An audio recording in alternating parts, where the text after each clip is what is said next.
23 साल का बंदा सचिन के विकेट निकालने के बाद उन्हें घूर कर इस तरह से सेलिब्रेट करता है। इसके बाद जो होता है ये शायद आपको भी पता होगा, पर मजे की बात यह है कि ये इस कहानी की शुरुआत नहीं बल्कि क्लाइमैक्स है। इस लम्हे के पीछे एक बेहद अद्भुत कहानी है जो साफ साफ बताती है कि ओलोंगा ने ये क्यों किया। ऐसा क्या था जिसने एक 23 साल के बॉलर में इतनी हिम्मत जगा दी कि वो दुनिया के सामने भगवान की तौहीन कर दे। एक ऐसी तौहीन जिसके बाद 36 घंटों में जो कुछ भी हुआ उसने एक मिसाल कायम करके रख दी। 31 जनवरी 1995 जिम्बाब्वे। आज एक ऐतिहासिक दिन है क्योंकि आज जिम्बाब्वे के इतिहास में पहली बार एक ब्लैक व्यक्ति उनके क्रिकेट टीम के लिए खेलने वाला है।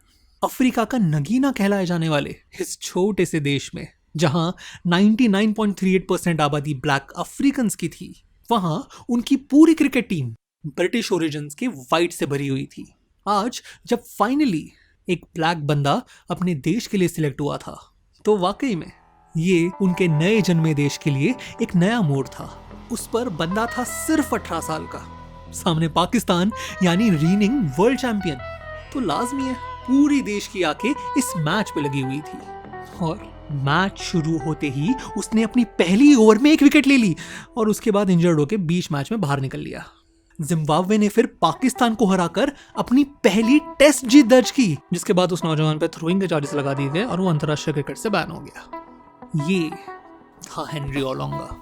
मैल्कम मार्शल और एलन डॉलन को देखकर बड़ा हुआ ये 18 साल का नौजवान जो सिर्फ प्योर पेस में विश्वास रखता था, जिसे जिम्बाब्वे का पोस्टर बॉय कहा जा रहा था। उसे जल्द से जल्द अपनी एक्शन करेक्ट करके रीवैल्यूएशन करने के लिए कहा गया, पर ये जिम्बाब्वे में नहीं होना था। उसे अपने देश के बाहर किसी प्रीमियर बॉलिंग इंस्टीट्यूट में जाकर करना पड़ता। ऑप्शन थे तो अनेक, उस पर अपने बोर्ड की फाइनेंशियल बैकिंग, वो जो चाहिए वो देश चूज कर सकता था, पर उसने चूज किया इंडिया, स्पेसिफिकली चेन्नई का MRF पेस फाउंडेशन, जो उस समय ऑस्ट्रेलियन लेजेंड डेनिस लिली के नेतृत्व में दुनिया भर में मशहूर हो चुका था। यहाँ उस 18 साल के बंदे ने एक पूरा साल बिताया, दिन में अपने हुनर, अपने एक्शन, अपने पेस को सुधारता और रात में चेन्नई की गलियों में मजे करता। ऐसी गलियां जहां उस समय एक ही नाम गुंजा करता था,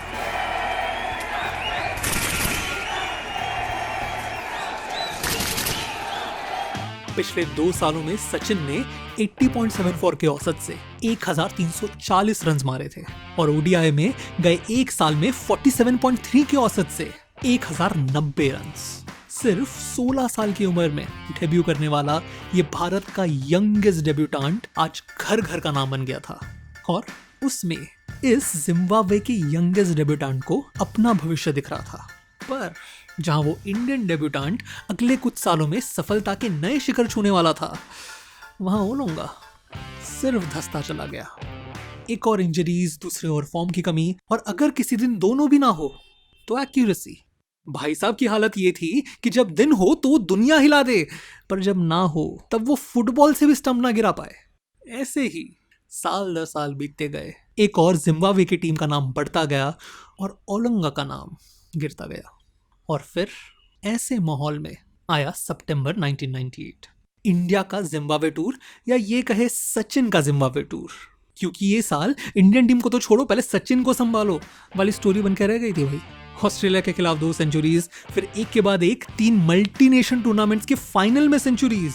कुल मिला के इस साल में उन्होंने 60 सेंचुरीज और 12,000 ओडीआई रन ऑलरेडी मार दिए थे। और फिर इस सीरीज के आखिरी ओडीआई में आया 8वां। इंडिया ओडीआई सीरीज तो जीत गई थी, अब सिर्फ एक टेस्ट बाकी था, पर अब भी जिम्बाब्वे के पास सचिन का कोई जवाब नहीं था। ऐसे में जिम्बाब्वे टीम के सिलेक्टर ने फोन लगाया इंजरी से बाहर बैठे ओलोंगा को। मैसेज सिंपल था, सचिन से निपटने के लिए उनके पेस की जरूरत है, और ओलोंगा इंजर्ड होने के बावजूद मान गए। ग्रॉइन का मसल पुल और सोर बैक लिए जब ओलोंगा मैदान में उतरे तब किसी को उनसे कुछ खास उम्मीदें नहीं थी, खास करके तब जब पहली इनिंग में उनकी पूरी टीम 181 फॉर 8 पे कोलैप्स कर गई। पर ऐसे समय उतरे ओलोंगा। पहले 50 मिनट तक क्रीज पे खड़े रहकर उन्होंने 33 रन की पार्टनरशिप बनाई और फिर बॉलिंग करते वक्त पूरे इंडियन बैटिंग लाइनअप को चीर के रख दिया। मोंगिया, सिद्धू, अजहर, गांगुली, रॉबिन, सिंह, हर कोई ओलोंगा का शिकार। उन्होंने अगले इनिंग में एक विकेट भी ली, जिसके बाद उन्हें इंजरी से बाहर होना पड़ा, पर तब तक चोट लग चुकी थी। पूरी इंडियन टीम जल्द ही 173 रन्स पे ऑल आउट हो गई और जिम्बाब्वे ने अपने इतिहास की दूसरी टेस्ट विन दर्ज की। मैन ऑफ द मैच थे हेनरी ओलोंगा। 4 साल तक इग्नोर किए जाने के बाद आज फाइनली उन्होंने अपने आप को प्रूव किया था, वो भी दुनिया के बेस्ट बैट्समैन के सामने। वही बैट्समैन, वही नाम जो चेन्नई की गलियों में वो सुनते नहीं थकते थे। ओलोंगा के सपने अब आखिरकार सच होने वाले थे। उनका कॉन्फिडेंस अब अपने शिखर पर जा पहुंचा था। इसी कॉन्फिडेंस से वो कुछ दिनों बाद न्यूजीलैंड के खिलाफ मैच में उतरे और भले ही जिम्बाब्वे वो मैच हार गया, पर उनके पेस ने फिर एक बार उनकी टीम को जीत के करीब पहुंचाया था। अब सारी निगाहें टिकी थी जल्दी होने वाले कोको कोला कप पर, जहां जिम्बाब्वे भिड़नी थी वर्ल्ड चैंपियन श्रीलंका और पुराने प्रतिद्वंदी इंडिया से। और शॉकिंगली यहाँ जिम्बाब्वे ने श्रीलंका को हरा दिया, वो भी एक नहीं 2 बार। ग्रुप सीरीज की आखिरी मैच आते आते जिम्बाब्वे और इंडिया दोनों फाइनल्स के लिए क्वालिफाई कर गई थी। मैच का वैसे कोई इंपॉर्टेंस नहीं था सिवाय एक बात के, इंजरी से बाहर बैठे ओलोंगा आज टीम में वापसी कर रहे थे, वो भी आखिरी बार बुरी तरह से हारी हुई इंडिया के सामने। उस पर ओलोंगा ने अपनी टीम को वर्ल्ड चैंपियंस को हराते हुए देखा था उनकी गैर हाजिरी में। तो एक और पिछले मैचेस का कॉन्फिडेंस, उस पर खेलने की भूख। 209 का टारगेट बचाने के चक्कर में जब जिम्बाब्वे टीम ग्राउंड पर उतरी, तब ओलोंगा की आंखें किसी भूखे शेर की तरह थी, बस झपटने की फिराक में। और फिर मैच के दूसरे ओवर में अपनी डाली दूसरी गेंद में गांगुली आउट।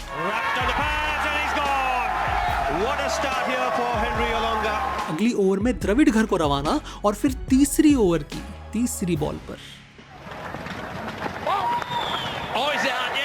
ओलोंगा खुशी मनाने ही वाला था कि अंपायर ने डिक्लेयर कर दिया नो बॉल। बड़ा शिकार हाथ में लगते लगते निकल गया था और रिस्पांस में ओलोंगा ने डाला एक short ball.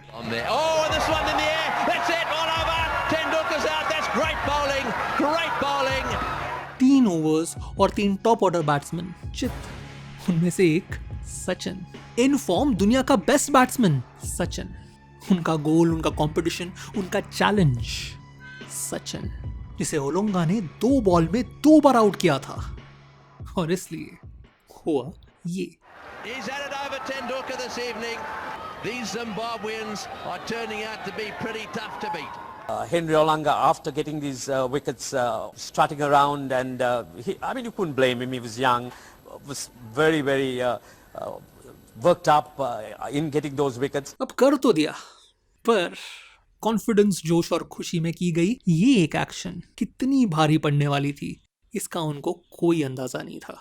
I happened to get Sachin off out with a no ball, and then I was so incensed with myself that I came back and gave him a great ball that bounced a little and caught the shoulder of his bat and looped to point, I think. For some reason this made Mr. Tendulkar very, very angry. Olonga का celebration देख सचिन का response आप साफ देख सकते हो। वापस जाते वक्त जब जडेजा ने उनको क्रॉस किया, तब मूड लाइट करने की कोशिश में उन्होंने पूछा, क्या सर ऐसे ही आउट हो गए आप? तब सचिन ने झट से ऊपर देखा और बोले, अगले मैच तक रुक। इस टूर्नामेंट के फाइनल्स अब से 36 घंटे में होने थे और सचिन के शब्दों में ये उनके जिंदगी के सबसे लंबे 36 घंटे थे। पैविलियन में लौटते ही वो सीधा नेट्स में चले गए और वहां पौने घंटे तक शॉर्ट बॉल की प्रैक्टिस करते रहे। जब तक वो लौटे तब तक ओलोंगा 4 विकेट ले चुका था। इंडिया 192 पर ऑल आउट होकर मैच हार चुकी थी। टीम वापस लौटी, पर सचिन अपनी होटल रूम में बैठकर बार बार वही एक बॉल विजुअलाइज कर रहे थे। उन्होंने वो रात सिर्फ करवटें बदलकर गुजारी। अगली सुबह नेट प्रैक्टिस और फिर एक बार शॉर्ट बॉल। वहां दूसरी ओर जिम्बाब्वे के खेमे में स्ट्रैटेजी मीटिंग में भी यही निर्णय लिया गया। जब सचिन क्रीज पर, बॉल ओलोंगा के पास और सरप्राइज बाउंसर। कुछ भी हो जाए, सचिन को सेटल होने का टाइम नहीं देना। मैच शुरू होने के ठीक पहले जहां ओलोंगा अपने पूरे टीम के समर्थन के साथ जोश में आ रहा था, वहीं सचिन पैविलियन के कोने में बैठे घड़ी को घूरे जा रहे थे। कई साल बाद उन्होंने एक इंटरव्यू में कहा, उस शॉर्ट बॉल ने और उस डिसमिसल ने मुझे रात भर जगाया था। मुझे बस अब हिसाब बराबर करना था। मेरे लिए वो एक बॉक्सिंग मैच बन के रह गई थी जहां या तो वो खड़ा रहता या फिर मैं। और ऐसे में शुरू हुई मैच। एक और सचिन, दूसरी और ओलोंगा, और पहला surprise bouncer.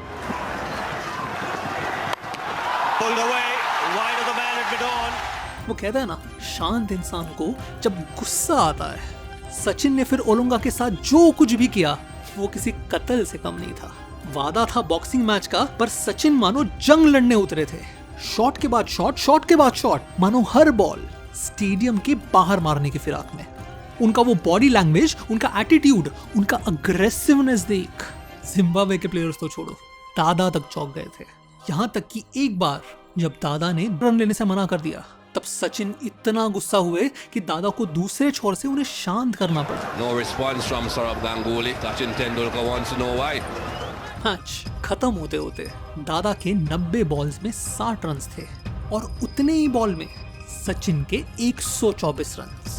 Oh, that's a great shot. Wonderful shot. Beautifully played. 12 चौके 6 छक्के, और अगर आप विश्वास करेंगे तो ये स्ट्राइक रेट उनके शांत होने के बाद का था, क्योंकि ओलोंगा जब बॉलिंग कर रहे थे तब उन्होंने अपनी हाफ सेंचुरी सिर्फ 28 बॉल्स में कंप्लीट की थी। 28 बॉल्स। ओलोंगा, जिसकी पहली ओवर दादा ने फेस की थी सिर्फ 5 रन के लिए, उसके अगले 5 ओवर्स 45 रन के लिए चले गए। Well, rather than take him off, if he keeps him on, we'll all be home for dinner early. You got to feel for him. That's such a good game last night. Bharat एक भी wicket गंवाए बगैर 30 overs में match जीत गया। That's a great shot. That's maximum. India have won a magnificent victory against the Zimbabweans.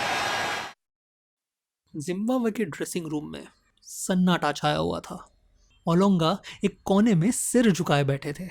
Heath streak, जो आगे जाकर इस टीम के कप्तान बने, वो उठे और ओलोंगा को बोले, जब उस जैसा बैट्समैन इस तरह बैटिंग करने को ठान ले, तब दुनिया का कोई भी बॉलर उसके अगेंस्ट कुछ नहीं कर सकता।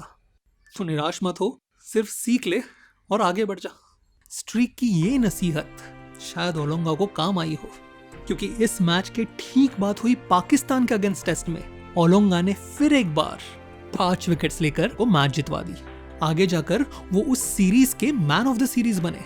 पर इस बार एक फर्क था, कितने भी विकेट्स लेने के बावजूद किसी भी हाल में ओलोंगा ने वैसा सेलिब्रेशन नहीं किया, क्योंकि शायद और कुछ नहीं तो एक सबक जरूर सीख गए थे।